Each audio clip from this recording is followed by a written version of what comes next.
And staying with art, some of the finest Chinese woodblock paintings are on show in San Marino, California.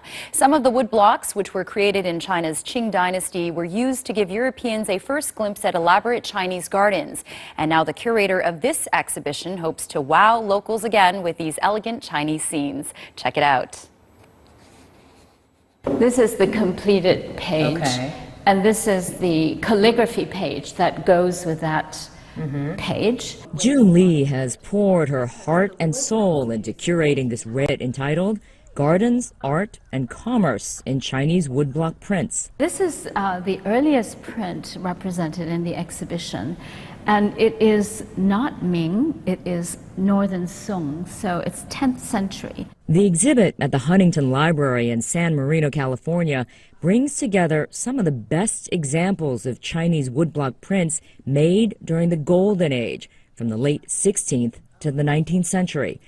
Some of the prints on display have never been seen by the public, like this Qing Dynasty scroll on loan from the Shanghai Museum. This is an incredibly wonderful scroll that's about 80 feet long.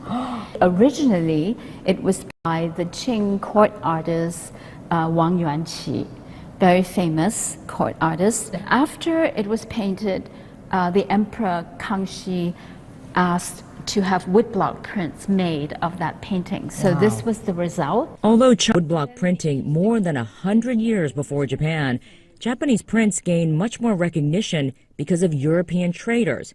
Eventually, in the 18th century, Chinese prints from Suzhou, a hub of woodblock printing, were exposed to the West. A lot of these prints from Suzhou got traded to Japan, to Nagasaki, and in Nagasaki, the Dutch were trading, and from there they took the prints to Europe. That exposure to Europe was reflected in later Chinese woodblock prints. European artists, too, tried their hand at the Chinese art form. Italian missionary to China Matteo Ripa was ordered by Emperor Kangxi to copy woodblock prints.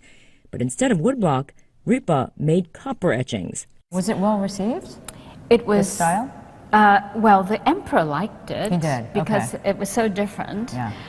And then when Matteo Ripa took this back to Europe, it gave people the first glimpse of a Chinese garden. That glimpse into Chinese gardens sparked Europe's love affair with China's various art forms. A French missionary and painter put it this way: everything is truly great and beautiful, both as to the design and the execution.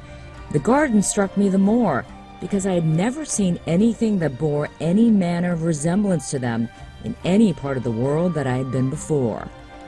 Mei Lee, CCTV, San Marino, California.